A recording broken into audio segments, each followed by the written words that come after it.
Assalamualaikum warahmatullahi wabarakatuh. Perkenalkan, nama saya Arda Dwi Fauzizah dari kelas 12 Boga 2. Dalam video pertama kali ini, saya akan menjelaskan mengenai cyberbullying. Apa sih cyberbullying itu? Cyberbullying berasal dari kata cyber dan bullying. Cyber yang berarti kekerasan dan bullying yang berarti penindasan. Jadi, cyberbullying adalah tindakan kekerasan yang dilakukan oleh seseorang berupa pelecehan, menjatuhkan, serta menindas dari si korban tersebut.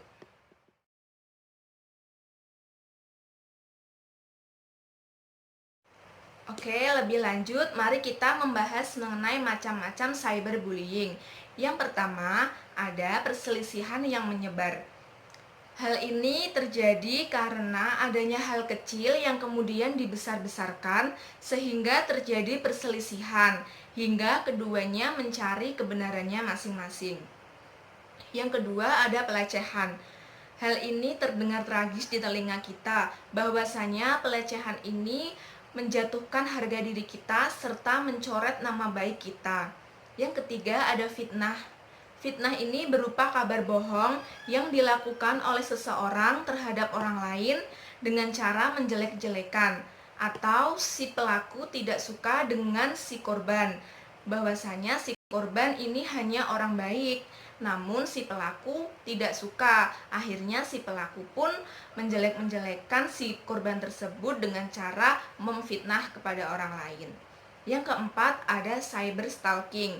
Cyber stalking ini merupakan tindakan kekerasan yang dilakukan oleh seseorang melalui penelusuran secara detail dan rinci pada kehidupan si korban, sehingga si korban pun merasa terancam pada situasi tersebut.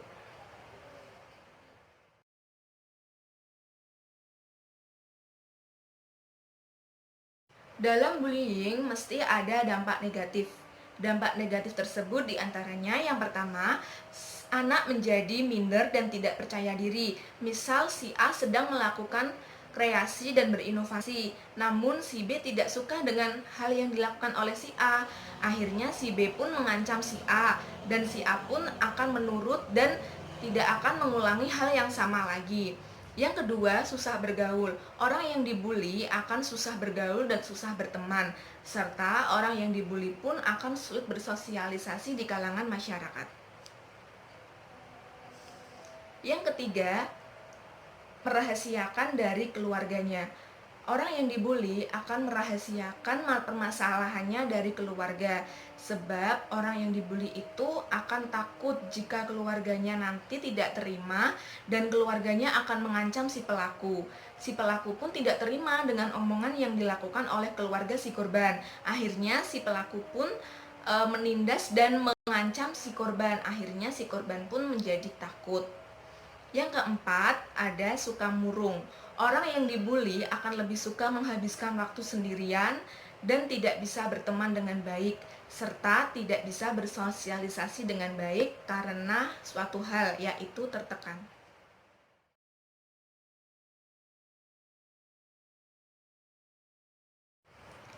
Dalam bullying pasti ada pencegahan. Yang pertama, menghindari konten postingan yang aneh. Jika kita ingin memposting sesuatu, alangkah baiknya kita harus memposting postingan yang baik dan bermanfaat. Postingan yang baik pun masih menuai kontra, apalagi postingan yang tidak baik. Jadi, mari kita gunakan sosial media dengan sebaik-baiknya.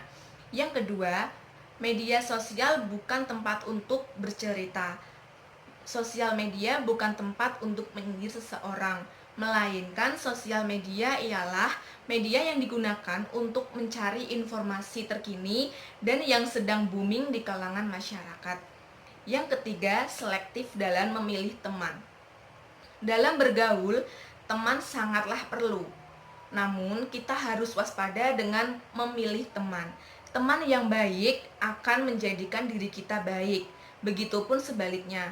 Jadi, dalam berteman kita harus berhati-hati dan kenalilah teman Anda lebih dalam lagi.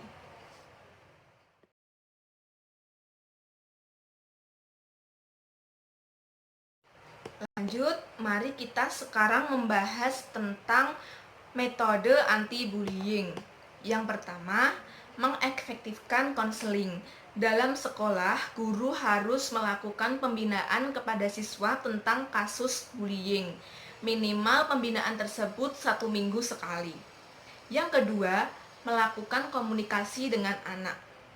Teman atau guru berhak melakukan komunikasi dengan anak yang bertujuan agar anak dapat bercerita luas tentang kehidupannya dan kita dapat memberikan motivasi kepadanya agar si anak tersebut tidak dapat murung.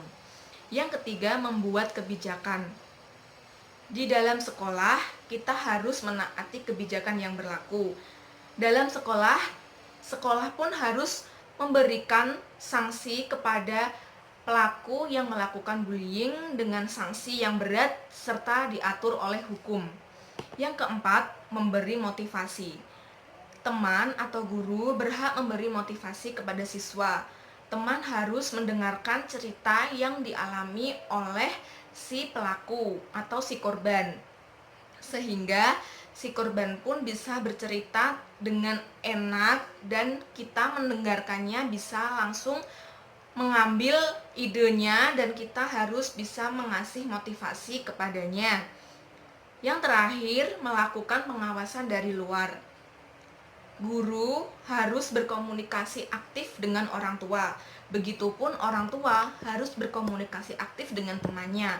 Jadi, kita semua dapat mengawasi si anak tersebut dari luar dan dalam jangkauan yang lebih dalam lagi.